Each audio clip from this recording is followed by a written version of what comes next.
The rapid, unscheduled disassembly of the United States government. Take a deep breath on that one.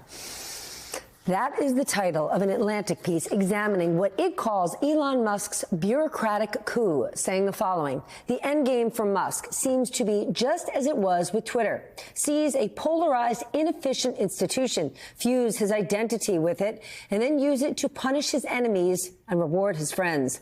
Doge is a moonshot program to turn the government into Musk's personal political weapon.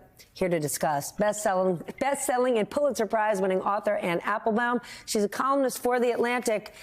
And everyone is talking about this piece because it's hugely important. They don't understand the chaos that's happening in Washington. And boy, is this an assessment. Does it sound right to you? Is that Elon Musk's motivation? I think it's certainly one of his motivations. It's also pretty clear, it's becoming clear, and it's becoming even more, the last few days has made this hard to avoid. It's also becoming clear that he and others in the Trump administration have as their goal the replacement of the existing civil service and the ethos of the civil service, the loyalty to the Constitution, the idea that civil servants work for Republicans and Democrats. They're nonpartisan. They have an ethos also of paying attention to reality. They're meant to react to real things, pollution. They're meant to, discover real problems and solve them. And they're replacing them with something that will be very different and that will look much more like patronage. So the system that America had in the 19th century, that many other countries have, where civil servants are responsible to the leader or to the ruling party, and who don't act in the interests of the American people, but act in the interests of the leader or the ruling party. And that looks to me like the direction that we're going. So Musk is destroying the existing system, perhaps with some of his own interests, but also with the interests of changing the nature of government, changing the nature of the people who run it. The fact that he has so much control of the media, that he has such an enormous megaphone, how much does that help this mission? Because there's all sorts of folks out there saying, you know what, maybe we need a renegade and a maverick to go to Washington and tear things up because government doesn't work. And by the time they realize the mission that he has that you just laid out, it will be too late. I mean, yes. I mean, I think one of the reasons why they're doing it so fast is they want to, break and destroy as many pieces of the government as they can before the effects kick in and people begin to object. Yeah, I think that is the idea. I mean, of course, Musk doesn't control all of the media. He does control X or Twitter, and because it was at the center of, because it was used by so many people in the media, not just in the U.S., but around the world for such a long time, it has an unusual pull. He doesn't control everything. There are plenty of people fact-checking what he's doing. I think it's interesting that he has actually not yet presented any real examples of waste or fraud. I mean, he's pointed to programs that he doesn't like or that sound silly on paper, but he hasn't explained what's wrong with them. He hasn't identified anything that looks like corruption. What he's doing is just viral propaganda.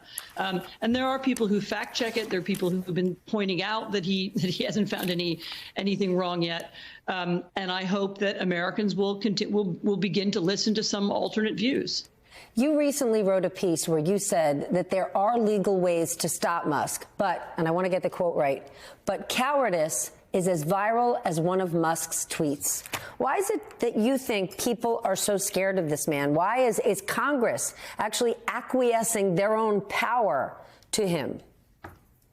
So the piece that I wrote was about laws that have been passed in Europe that would enable the regulation of social media, by which I don't mean censorship. I mean forcing greater transparency, giving people control over their own data. There are ways that you could change social media to make it less toxic and less viral without having somebody in an office deciding what's acceptable and what's not. I mean, of course, the United States also could have had laws like this, but we didn't pass them in the previous previous administration, and obviously this one isn't going to do that either.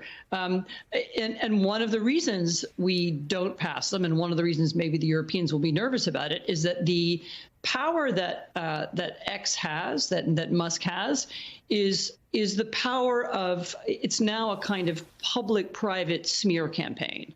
So he can print your name on Twitter, he can make it go viral. You can then have death threats. You can have people attacking you.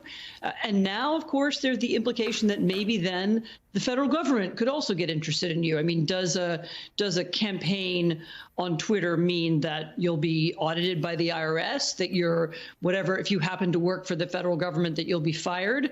And people now see that when the power of social media is fused to the power of the federal government, it can be incredibly dangerous. And I think I understand why people are frightened of it. All sorts of other tech titans, at least in the last 6 weeks, are now cozying up to Elon Musk and Donald Trump, some who used to be his adversaries. Will they regret it in the long run? Because right now they're looking at it saying this is a transactional administration and I want to get in on the hustle. So I can't predict the future, and I can't tell you whether they'll regret it or not. It is true that if you look at history, if you look at the history of relationships between would-be authoritarian leaders or illiberal leaders, people who are leading their countries down the path that Trump is leading the United States, it doesn't always end well for businessmen. I mean, I don't want to go into Nazi Germany, but believe me, the businessmen who supported Hitler weren't happy. But that's, of course, not where we are. But even if you look at a country like Hungary, Hungary is a country where we had a legitimate, democratically elected leader who came to power. He slowly dismantled the institutions of the state, and he also began to create his own oligarchs. So he changed the rules of the economic system so that it favored just a very few people, and anybody else was left out and found that they couldn't get government contracts or they were harassed by the system. Once you have a political system where people aren't treated equally, where the rule of law doesn't hold, where you can't trust courts because courts have been politicized, then you have a system where the leader or the ruler or the ruling party can pick winners and can decide who gets rich and who doesn't, certainly at the highest levels. I mean, and if we get to that kind of system, then who knows how it will wind up for the people who think they're buying Trump's favor right now.